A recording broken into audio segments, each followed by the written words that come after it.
আজ ২১শে ফেব্রুয়ারি আন্তর্জাতিক মাতৃভাষা দিবস। শুধু বাংলা নয়, সারা পৃথিবীতে স্থানীয় মাতৃভাষা হিসেবে আজকের দিনটি পালন হয়ে থাকে। ১৯৯৯ সালের ইউনেস্কোতে এই দিনটিকে ভাষা দিবস হিসেবে ঘোষণা করা হয়। যদিও প্রত্যেক বছর ২১শে ফেব্রুয়ারিও ভাষা দিবস উপলক্ষে ওপার বাংলা এবং পশ্চিমবঙ্গের যৌথ উদ্যোগে একাধিক অনুষ্ঠানের আয়োজন করা হয়ে থাকে, তবে এবছরের চিত্রটা একটু ব্যতিক্রম। বিভিন্ন সমাজকর্মীরা জানাচ্ছেন, বর্তমানে বাংলাদেশের পরিস্থিতি ভালো নয়, তাই ভেদাভেদ বলে ঐক্যবদ্ধ করেছিল যারা, আজ তাদের মর্যাদা পদদলিত। সর্বোপরি বাংলাদেশের এই অস্থির পরিস্থিতি বাঙালিদের মধ্যে বিভাজন সৃষ্টি করেছে বলেই অনেকের মতামত। তবুও ভাষা দিবস পালন হলো ভাষা দিবসের মতন করেই। প্রাক্তন কাউন্সিলর শাহজাহান শখ সহ বহু বিশিষ্ট জনেরা ছিলেন রবীন্দ্রনাথের গলায় মালা দেন পুরসভার ভাইস চেয়ারম্যান কৌশিক প্রামাণিক। এবং সকল বাংলা ভাষাভাষী মানুষজনদের ঐক্যবদ্ধতা খুবই গুরুত্বপূর্ণ বলে ভাষা দিবসের তাৎপর্য ব্যাখ্যা করেন।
বিপ্লবী বন্ধুরা বন্দিশালার ওই শিকল ভাঙা, কত বিপ্লবী বন্ধুরা বন্দিশালার ওই শিকল ভাঙা, তারা কি ফিরিবে তারা কি ফিরিবে সুপ্রভাতে, কত তরুণ অরুণ গেছে অস্ত্রাজলে, মুক্তির মন্দির সোপানো তলে, কত প্রাণ হলো বলিদান, লেখা আছে অশ্রু জলে, কত বিপ্লবী বন্ধু রক্তে রাঙা, বন্দিশালার ওই শীতল ভাঙা, কত বিপ্লবী বন্ধু রক্তে রাঙা, বন্দিশালার ওই শীতল ভাঙা, তারা কি ফিরিবে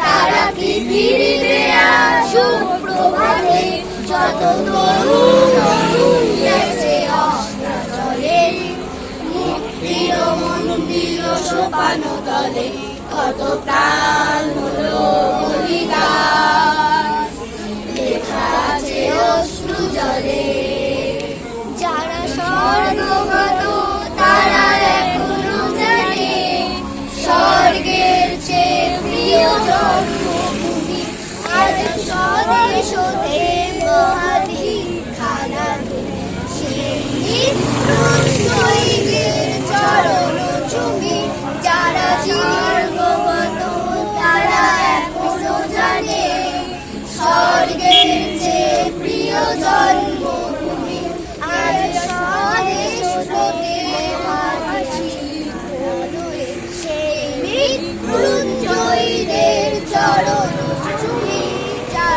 অন্য জাতির বুকে জাগালো আশা, মৌন মলির বুকে জাগালো ভাষা, যারা জীর্ণ জাতির বুকে জাগালো আশা, মৌন মলির বুকে জাগালো ভাষা, সেই রক্ত কালোরে গাথা, সেই রক্ত কালোরে গাথা মাল্য ভাঙি, বিজয় লক্ষ্মী দেবতাদের জীবনে। পৃথিবীর 3 ভাগ জল 1 ভাগ স্থল, তাই পানীয় জলের অভাব নেই, কিন্তু বিশুদ্ধ পানীয় জল একটাই, বৃষ্টি অ্যাকোয়া। প্রতি ফোঁটায় আনে তৃপ্তি, মেটায় তেষ্টা। বৃষ্টি অ্যাকোয়া, বিশুদ্ধ পানীয় জল।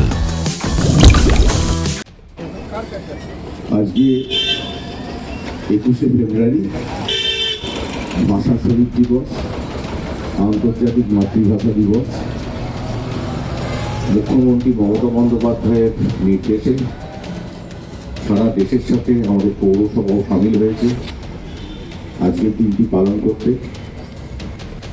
উপস্থিত প্রাক্তন কাউন্সিলর শাহজাহান শেখ, প্রধান করণিক উদয়ন মুখার্জি, সঞ্চালক মঈনুদ্দিন খান,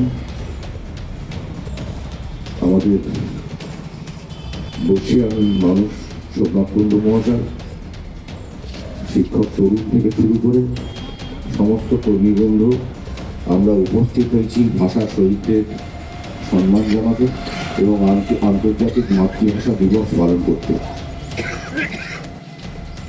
21শে জুলাই মানে 21শে ফেব্রুয়ারি মানে পরাশক্তির কাছে মাথা নত না করা।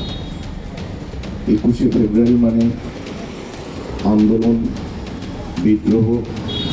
21শে ফেব্রুয়ারি মানে মায়ের ভাষায় কথা বলার জন্য আন্দোলন, স্লোগান, মুখরিত মুহূর্ত। বাংলা মায়ের দামাল ছেলেরা রফিক, জব্বার, মতিউর, সালাম, বরকত এবং অনেক নাম না জানা ছেলে, যাদের বুকের তাজা রক্তে ঢাকার রাজপথ সিক্ত করে মাতৃভাষায়, মায়ের ভাষায় কথা বলার অধিকার অর্জন করেছিল পশ্চিমা শক্তির বিরুদ্ধে। 1952 সাল। আজকে এই ভাষা আন্দোলন তারপরেই শুরু হয়েছিল স্বাধীনতা সংগ্রাম। এই ভাষা আন্দোলনের বাংলাদেশের সামাজিক গুরুত্ব অপরিসীম। তাদের আর্থসামাজিক ব্যবস্থায় ভাষা আন্দোলন একটা বিরাট ভূমিকা নিয়েছিল। তাই আজকের দিনে বাঙালি মাত্রেই এবং সারা পৃথিবীর মানুষের কাছে একটা স্মরণীয় দিন। আমি পরিশেষে বলবো, অসংখ্য আন্দোলনের আঁতুড়ঘর এই বাংলাদেশ। একটা সময় স্বাধীনতা আন্দোলন, তারপরে 21শে ফেব্রুয়ারি ভাষা আন্দোলন, তারপরে মুক্তিযুদ্ধ। সেই আন্দোলনের আঁতুড়ঘর অনেক বড় বড় মনীষী, অনেক বড় বড় মানুষ এখানে জন্মগ্রহণ করেছেন, তারা প্রাণ দিয়েছেন দেশের জন্যে। আজকের বর্তমান পরিস্থিতি নিরসন হোক, শান্তি ফিরে আসুক বাংলাদেশের বাঙালির মনে। সবাইকে নমস্কার, ধন্যবাদ। আজকের দিনের সবাইকে শুভেচ্ছা, অভিনন্দন জানাই। হয়ে আসছে শান্তিপুরে, এবারে কি একটু অন্যরকম কিছু মনে হচ্ছে সম্প্রতি বাংলাদেশ প্রসঙ্গ?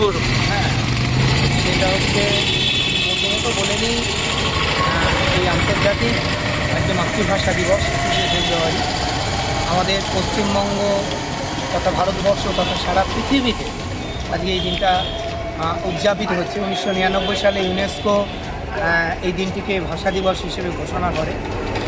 তার তো অবশ্যই কারণ আছে, বহু লড়াইয়ের ফলে এই দিনটা ঘোষণা করেছে। সেখানেও আজকে যখন আমরা এই আন্তর্জাতিক মাতৃভাষা দিবস উদযাপন করছি, আমরা তো সকলেই অবগত যে আমাদের পাশের প্রতিবেশী, আমাদের বন্ধু রাষ্ট্র বাংলাদেশ একটা অস্থির সময়ের মধ্যে দিয়ে চলছে। একটা কি বলবো, মানে তাদের জাতি, ধর্ম, বর্ণ, ভাষা সব কিছুকে একটা গুলিয়ে দেওয়ার আয়োজন চলছে তো। এবং আমি নিজে ব্যক্তিগত হিসেবে খুব শঙ্কিত, প্রতিদিন খুব ভয়ে থাকি, যেহেতু আমরা সাজঘর এই দিনটা পালিত করি এবং মানুষ হিসেবেও কোথাও তো সে উচ্চারণ করি ভাষার প্রতি সেই শ্রদ্ধা রেখেই। কিন্তু ভাবি কোনো দিন সকালে উঠে যখন রেডিওটা চালাই বা টিভিটা চালাই, হয়তো কোনো দিন এই যে পরিবর্তিত পরিস্থিতিতে বাংলাদেশে যা খুশি তাই একটা খেয়াল খুশি নেওয়া চলছে, মনে হয় কালকে সকালে উঠে শুনবো না তো যে ঢাকার ভাষা শহীদ বেদিটা আর নেই। এই যে আমরা ওরা এর মধ্যেও চলে এসেছে, আসলে আমরা ওরা না, এর মধ্যে তো সে ভাষাটা রয়েছে। যে ভাঙছে সেও বাংলা ভাষায় কথা বলে, আর যারা প্রাণ দিয়েছে তারাও বাংলা ভাষায় কথা বলে। কিন্তু অদ্ভুতভাবে একটা প্রতিহিংসা, একটা বিদ্বেষ, একটা হিংসা প্রতি মুহূর্তে আমাদের মধ্যে ছড়িয়ে দেওয়ার চেষ্টা চলছে। কোথাও কোথাও আজকে হয়তো বাংলাদেশে সেটা খুব প্রকটভাবে ধরা দিয়েছে, কিন্তু একজন সাংস্কৃতিক কর্মী হিসেবে শঙ্কিত হয়ে আমাদের এই দেশেও আমাদের বিভিন্ন জায়গায় এই বিদ্বেষ, একে অপরের প্রতি বিদ্বেষ, হিংসা এই জন্য একটা জারি রেখেছে সমস্ত স্তর থেকে, যে তোমার প্রতি তোমার যা কিছু সব ঘুরিয়ে দাও, ভেঙে দাও, আমার যা কিছু তাই রাখবো। এই ক্ষমতার একটা যে বহিঃপ্রকাশ চলছে, এতে সত্যি খুব ভয়ে আছি। বাংলা ভাষা নিয়ে আমরা যারা চর্চা করি, যারা লালন করি, জানি না আগামী দিন ভোরে কোন খবর নিয়ে আমরা আমাদের ঘুম ভাঙবে। একটা বিষয় বলতে চাই যে অন্যান্য ভাষার তুলনায় তো সারা পৃথিবীর নিরিখে তো বাংলা ভাষা খুবই কম ব্যবহৃত হয়। তাদের মধ্যে একতা থাকা বা তাদের মধ্যে একসাথে চলার প্রবণতা, এটা খুব প্রয়োজন এ সময়। নিশ্চয়ই, এবং সেই জায়গা থেকেই বলছি আজকে ওই আমি যেটা বলতে চাইছি যে বাংলাদেশে যেটা চলছে, যে এই তাদের একটা রাষ্ট্রর নিজস্বতা, একটা জটিলতা রয়েছে। সেই জটিলতার মধ্যে আমি না গিয়েও বলছি যে আমরা বাঙালি, এবং ওপার বাংলা এপার বাংলা বাদ দিয়ে আমরা বাঙালি যদি বলি, আজকে বাঙালিদের মধ্যেও কিন্তু দ্বিধা বিভক্ত করছে। এবং শুধু তাই নয়, আমি আপনাকে বলছি, যখন আমরা সাজঘর আমাদের কিছু বন্ধুবান্ধবকে আমরা বলতে চাইছি যে ভাই কালকে সকালে তা আসি, আমাকে বলছে ভাই ওটা তো বাংলাদেশ, সব তো গুটিয়ে দিয়েছে। এই যে বাংলাদেশ ওটা ওদের, এটা কিন্তু এতদিন আমি এই কথাটা শুনিনি। আমার বন্ধু, আমার কাছের মানুষরা, তারা বলছে ওটা না, ওটা করার দরকার নেই। ও জানে না যে ও যে ভাষাতে আমাকে কমিউনিকেট করছে, যোগাযোগ করছে, আমার সেই ভাষাটাও বাংলাতে। এই বাংলা ভাষার জন্যেই রফিক, সালাম, বরকাতরা মারা গেছে। এই যেটা আমি আবারও বলছি, ঘৃণা, বিদ্বেষ ছড়িয়ে পড়েছে কোথাও। এখন আমাদের উচিত সাংস্কৃতিক, বুদ্ধিজীবী, সাধারণ খেটে খাওয়া মানুষ, সমস্ত মানুষকে এক হয়ে আজকে বাংলাদেশে যা ঘটছে এরও প্রতিবাদ করা, পথে নামা, শান্তি আসুক। তুমি ভালো থাকলেই আমার ভালো থাকবে। শুধু তো বাংলা নয়, যার যেটা আঞ্চলিক ভাষা আছে সেই ভাষা, মানে আজকে আমরা সকালে আমরা এখানে বলেছি যে আন্তর্জাতিক মাতৃভাষা দিবস, মানে আমরা বাংলাদেশ এবং এপার বাংলায় খুব সামান্য একটা সূক্ষ্ম ভুল করে বসি। আমরা ভাবি এটা বাংলা ভাষা।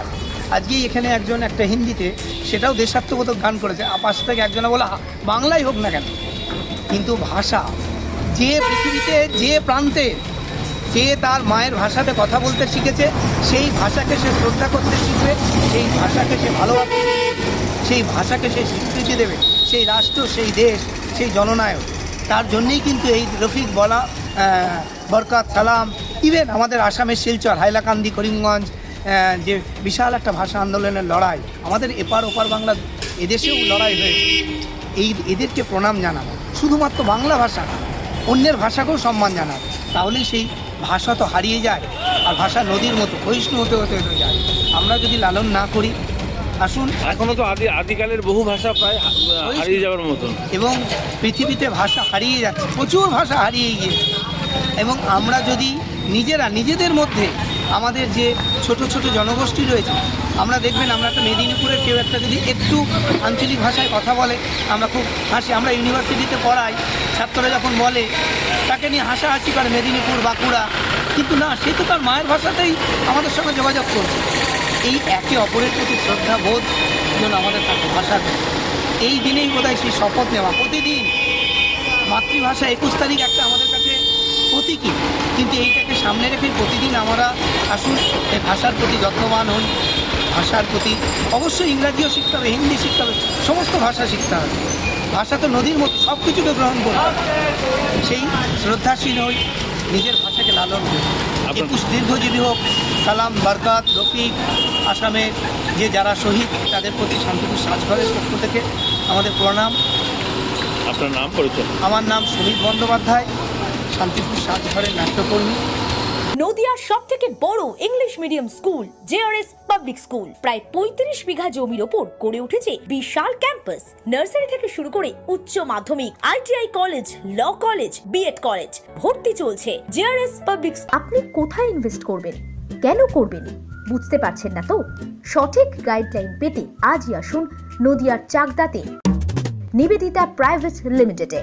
Nivedita private limited, marketing and distribution service. Balcony বা সিঁড়ির রেলিং, মডিউলার কিচেন বা ড্রয়িং রুম, এক কথায় আপনার স্বপ্নের বাড়িকে করে তুলুন আরো সুন্দর। Chakdah ply centre, gorgeous look বা কোয়ালিটি সবেতেই number 1। Chakdah ply centre, Chakdah ply centre, KBM, Chakdah, Nadia. হোমওয়ার্কটা করেছো? হ্যাঁ স্যার। এ বাবা, ভুল করেছো কেন? চোখে কেমন ঝাপসা দেখছি, লিখতে আর পড়তে খুব সমস্যা হচ্ছে। চাকদার মডার্ন অপটিক্স থেকে ভালো চোখের ডাক্তার দেখিয়ে নাও। প্রতিদিন প্রকৃত চোখের ডাক্তার ও দৃষ্টি বিশেষজ্ঞ মডার্ন অপটিক্স চাকদহে। চাকদা অ্যালুমিনিয়াম সেন্টার, প্লাই, কাঁচ, laminates, kitchen fittings, door lock, window ও অ্যালুমিনিয়ামের খুচরো ও পাইকারি বিক্রেতা। চাকদা অ্যালুমিনিয়াম সেন্টার, পূর্ব লালপুর 50 নম্বর রেলগেটের পাশে, চাকদা, নদিয়া। ভাবছেন 3 স্টার ক্যাটাগরিতে কাটাবেন? রুম রে মাত্র 1500 টাকা থেকে স্টার, খাওয়া দাওয়া রিজনেবল প্রাইস। নদিয়ার একমাত্র 3 স্টার ক্যাটাগরি হোটেল এনবি সোনার বাংলা হোটেল, কল্যাণী এইমসের ঠিক উল্টো দিকে, কল্যাণী, নদিয়া। নদিয়া জেলার সবথেকে বড় বিল্ডার্স চাকদার মা মনসা বিল্ডার্স, রড ও সিমেন্টের পাইকারি ও খুচরো বিক্রেতা। মা মনসা বিল্ডার্স, পদ্মবিলা, চাকদা, নদিয়া। রড কেনাকাটায় থাকছে ডিসকাউন্ট অফার। মা মনসা বিল্ডার্স।